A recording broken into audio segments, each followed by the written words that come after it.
semua tahu jika tantangan di round 3 nanti sangat-sangat berat. Selain tentunya level lawan yang dihadapi lebih kuat, faktor-faktor non-teknis lainnya seperti jarak tempuh yang jauh juga menjadi tantangan tersendiri. Dan bukan rahasia lagi jika China seperti udah menyiapkan trik-trik khusus untuk membuat lawan mereka gak bisa main maksimal ketika tandang ke sana. Di mana Indonesia sudah pasti ikutan jadi tim yang pasti merasakan itu. Nah, seperti kita tahu kalau China udah menyiapkan stadion yang terletak di kota Qingdao untuk menjamu Indonesia. Dan diketahui yang mana jika ditelisik lebih dalam, Qingdao ternyata adalah sebuah daerah yang sangat jauh dari Beijing. Selain jauh dan butuh effort ke sana, kota di sana juga dikenal punya cuaca dingin dan bahkan bisa dibilang di luar batas normal. Tentu saja sebenarnya hal-hal semacam ini lumrah terjadi asalkan tidak melanggar SOP yang berlaku.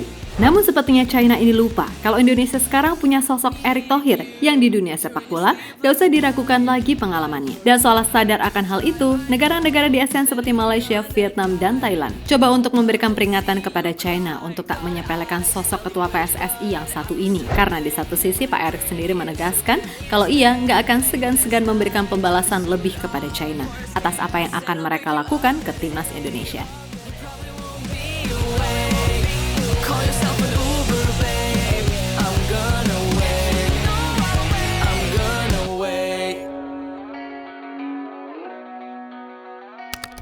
Timnas China memang menjadi salah satu tim yang kemungkinan besar dan paling realistis untuk dikalahkan Indonesia. Tentu saja hal tersebut dilandasi banyak faktor. Dan semua tahu jika timnas China yang sekarang memang sedang dalam fase menurun. Di mana mereka lolos ke round 3 pun hanya sebagai runner-up dengan poin paling sedikit di antara runner-up yang lainnya. Kemudian mereka juga bisa lolos berkat unggul head-to-head atas Thailand. Itulah kenapa tim-tim kuat macam Jepang, Arab Saudi, dan Australia lebih menganggap Indonesia sebagai ancaman ketimbang China itu sendiri.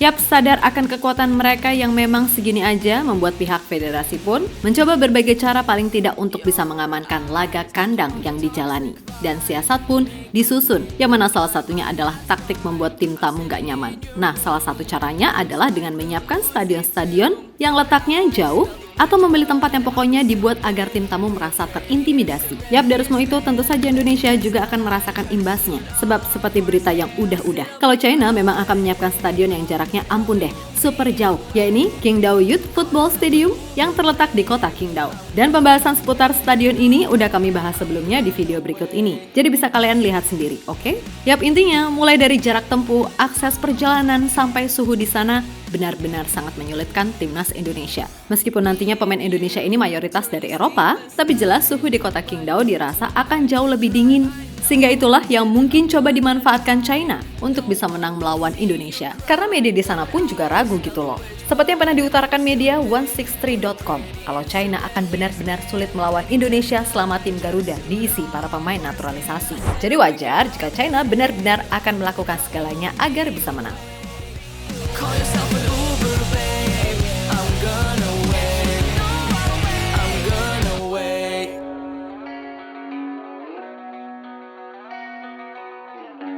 You think I don't know when you're lying. You're at the club and phone's on silent. I'm worried sick, but you don't give a fuck. Di sisi lain, negara-negara ASEAN seperti Malaysia, Vietnam, dan Thailand coba memberikan peringatan kepada China untuk tak main-main melawan Indonesia. Tentu saja, ini bukan soal kekuatan timnasnya aja, melainkan orang di balik itu semua, yakni Erick Thohir. Ya, menurut pengamat sepak bola di Malaysia, sosok Erick Thohir ini dinilai bisa menjadi ancaman besar bagi tim-tim Asia. Alasannya tentu saja pengaruh dan pengalaman beliau di dunia sepak bola internasional. Gak usah dipertanyakan lagi. Dan soal timnas Indonesia bisa sampai seperti ini, itu hanya sebagian kecil dari apa yang bisa ia kerjakan sebagai ketua umum. Sebagai seorang penyokong Harimau Melaya, kalau tanya aku, ancaman terhadap Harimau Melaya memang skuad dia sekarang ni Marcelino Ferdinand, memang Asnawi, memang Shin Tae-yong, memang timnas dia yang players pool dia ada 60 ataupun 70 orang sekarang, memang bahaya. Tapi yang lebih bahaya adalah Erick Thohir. Kalau tak ada siapa di Malaysia yang boleh mengimbangi kebijaksanaan bola sepak dan kuasa dalam decision making dia di sana, mereka on course untuk meninggalkan kita jauh kalau kita tak Lebih lanjut, berbicara soal Pak Erick Thohir, benar apa yang diutarakan pengamat Malaysia tadi. Sebab, setelah tahu niatan China akan melakukan hal licik ke timnas Indonesia, dengan tegas kalau ia mengatakan akan memberikan pelajaran balik kepada China jika mereka tandang ke Indonesia. Ya, kita hadapi pemain, jangan cedera, dan saya rasa pertandingan berat melawan Arab Saudi itu kita kesana. Lalu kita tuan rumah dengan Australia di sini. Ya, kalau kita bisa mencuri poin di 2 game ini luar biasa. Dan habis itu kita berat lagi, harus terbang ke Bahrain, itu hampir 17 jam. Lalu ke China, tiba-tiba kita ditaruh di kota yang 6,5 jam dari Beijing. Itu Qingdao, yang pada Oktober katanya dingin. Jadi semua negara ingin mempersulit tim tamunya. Jadi kita juga jadi tuan rumah harus baik-baik. Tapi jangan baik-baik saja. Kalau kita dikerjain di luar negeri, ya kita kerjain lagi di sini. Kata Erick Thohir dikutip dari detik.com. Need you during a sleepless night, but you're too high to drive. I know that if I'm gonna die, no one will see you cry. Thought I smelled the witch, but I go stupid for your pretty Instagram year span. Planning this night, try to suit up for a scam. I said I'll pick you up at 8. Ya, berkaca dari apa yang dikatakan Pak Erick, memang sekilas terkesan bercanda. Tapi bercandanya Pak Erick tahu sendiri kan ya, tiba-tiba datengin Argentina ke Indonesia, terus U19-nya besok main lawan Argentina lagi, bestian sama Presiden FIFA, dan lain-lain. Itulah kenapa selain ASEAN, bahkan beberapa negara besar di Asia pun gak berani menganggap remeh Indonesia, karena salah satunya ya faktor Pak Erick Thohir ini. Seperti saat beliau marah besar usai tim U16 Australia dianggap melakukan pelecehan dengan selebrasi provokatif ke tribun Indonesia. Di sana kelihatan banget kan Pak Erick ingin membalas Australia ketika main di round 3 nanti.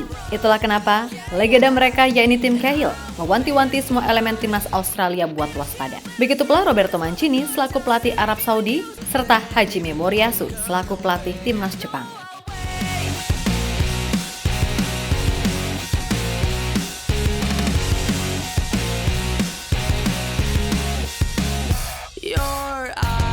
Give off a toxic vibe, making me lose my mind. That's why I'm sitting in your room. Looks like Lil Uzi Tomb. Thought I smelled the witch, but I go stupid for your pretty Instagram year span. Planning this night, try to suit up for a scam. I said I'll pick you up at 8. You probably won't be awake. Call yourself an Uber, babe. I'm gonna wait. Yap, terlepas dari apapun, intinya Pak Erick gak akan diem gitu aja ketika timnas Indonesia disepelekan atau dikerjai.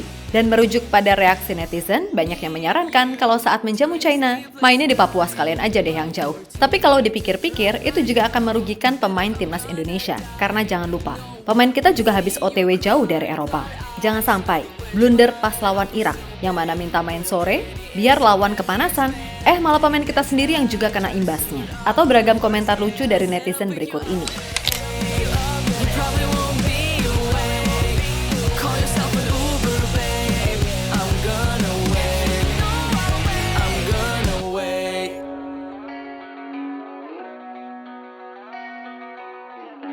You think I don't know when you're lying.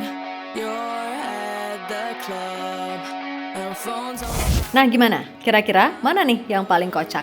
Emang netizen kita tuh paling bisa ya kalau suruh saran ngerjain lawan, ya kan?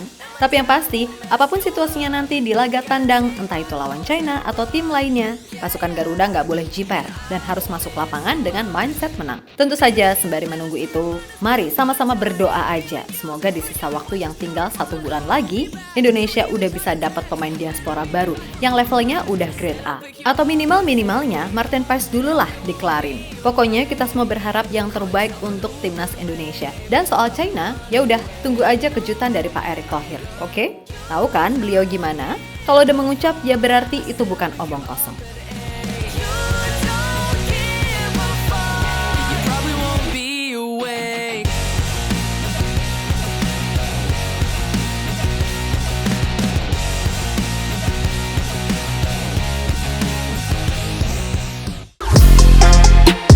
Halo, izin iklan sebentar ya guys. Jadikan ruangmu bernuansa timnas. Temukan beragam poster dinding, sepak bola dan timnas dengan desain menawan, kualitas premium dan harga yang tidak akan menguras kantong. Segera klik link Shopee di deskripsi video ini dan dukung timnas dengan sepenuh hati. Mulai dari dinding rumahmu.